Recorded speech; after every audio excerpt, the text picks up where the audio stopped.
पहली बार जब हम लोग राहुल जी से मिले तो उन्होंने पहले ही कह दिया था कि 10 साल आप लोगों का समय मुझे चाहिए, उसके पहले मैं शायद आप लोगों को कुछ भी नहीं दे पाऊंगा। कदम से कदम मिलाकर चलने का। इंदिरा जी के जयंती पर देश भर की महिला विधायक सांसदों को निमंत्रण था। मुझे भी जब यहाँ से बुलाया गया तो मैंने सोचा कि जब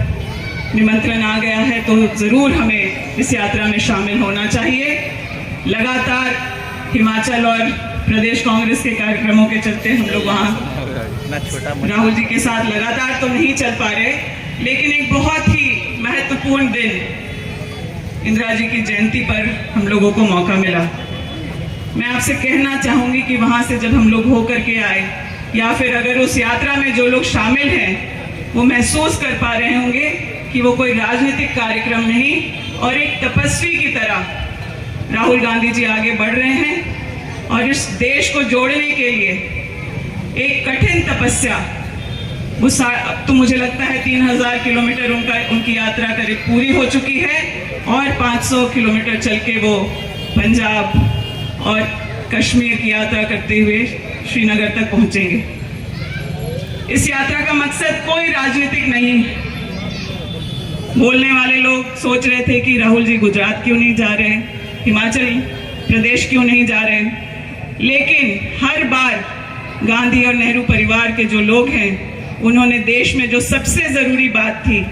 उसको प्राथमिकता दी और किसी भी राजनीतिक लाभ और सत्ता के सुख के लिए काम ना करते हुए उस काम को किया है जो देश के लिए सबसे ज़रूरी रहा। आज देश को ज़रूरत है कि हम लोग के अंदर जो नफरत का जहर घोला गया है, जो सांप्रदायिक ताकतें हावी हुई हैं, उसको नियंत्रण में करने का, उसको खत्म करने का और जिस सौहार्द से इस देश में सब लोग रहते थे उसको वापस, उस सौहार्द भरे माहौल को वापस लाने का। किसी ने इस बात की पहल नहीं की और मुझे गर्व है कि इस काम को हमारे नेता आदरणीय श्री राहुल गांधी जी ने अपने हाथ में लिया और लगातार कई सारी परेशानियों का सामना करते हुए भी ये यात्रा कन्याकुमारी से शुरू होकर तमिलनाडु, केरला, कर्नाटका, महाराष्ट्र, मध्य प्रदेश होते हुए राजस्थान तक पहुंची। और इस बीच हम लोगों ने देखा भी कि उनकी यात्रा में किस तरह से लोग उनसे मिले। जिस दिन मैं गई थी उस दिन एक महिला अपने खेत से कुछ फल लेकर के अपने आंचल में लेकर के आई थी राहुल जी के लिए। उन्होंने 2 खीरा निकाल करके राहुल जी को दिया और उन्होंने बताया कि आपकी दादी ने हम भूमिहीन थे,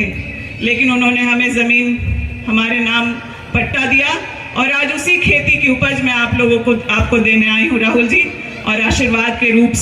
रूप में वो खीरा उस बूढ़ी महिला ने राहुल जी को दिया। एक बात को इंदिरा जी की आप याद करके बताइए जो आप हम लोगों को बताना चाहते हैं, जिससे हम लोगों को भी आगे की दिशा मिले। राहुल जी ने कहा पता नहीं आप लोग इस बात को समझ पाएंगे कि नहीं, लेकिन मैं जब छोटा था तो कोई एक पत्रकार आकर बताए कि पाकिस्तान के किसी नेता से मैंने पूछा था कि आप किस रूप में याद किए जाना चाहते हैं, आप अगर भारत पाकिस्तान को एक कर देंगे तो आपकी ख्याति बहुत बड़ी होगी। राहुल जी बोले मैं छोटा था, वहीं आसपास उनकी बातों को सुन रहा था और जब वो पत्रकार चले गए तब मैंने अपने दादी से सवाल किया कि दादी आप कैसा चाहती हैं कि आपको कैसे लोग याद करें। राहुल जी ने कहा कि उन्होंने जो जवाब दिया मैं उससे दंग रह गया। वो बोली कि मैं ऐसा चाहती ही नहीं कि लोग मुझे याद रखें। उनके कहने का तात्पर्य ये था कि इंदिरा जी उस वक्त भी वही काम कर रही थी जो देश के लिए जरूरी था। लोग उससे उनके बारे में क्या सोचते हैं नहीं सोचते, उससे उनको कांग्रेस को वापस सत्ता में लाने का मौका मिलेगा नहीं मिलेगा, इस बात की चिंता किए बगैर जो इस देश को जोड़ने के लिए, समाज को एक रखने के लिए जो जरूरी था वह उन्होंने किया। मैं उस वक्त बैठे जब राहुल जी की बात सुन रही थी तो मुझे लगा कि मैंने जब राजनीति की शुरुआत की थी,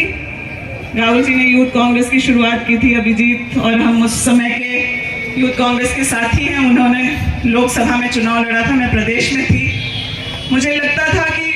पहली बार जब हम लोग राहुल जी से मिले तो उन्होंने पहले ही लोगों का समय मुझे चाहिए। उसके पहले मैं शायद आप लोगों को कुछ भी नहीं दे पाऊंगा, लेकिन 10 साल का समय आप देंगे तो आप लोग भी इस देश को बहुत कुछ दे पाएंगे, और मैं भी शायद इस परिस्थिति में रहूंगा कि आप लोग आगे बढ़ें। 10 साल से कम समय में जो हम लोगों ने मेहनत की, आप लोगों के प्यार आशीर्वाद से मुझे तो बहुत बड़ा मंच मिल गया, लेकिन राहुल जी आज भी युवाओं के लिए, महिलाओं के लिए, किसानों के लिए, मजदूरों के लिए संघर्ष कर रहे हैं।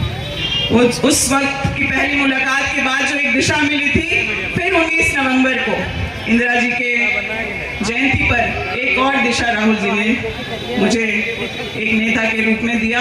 कि हमें करना वही है जिससे समाज का हित हो, देश का हित हो, उसमें अपने स्वार्थ की बात हो या फिर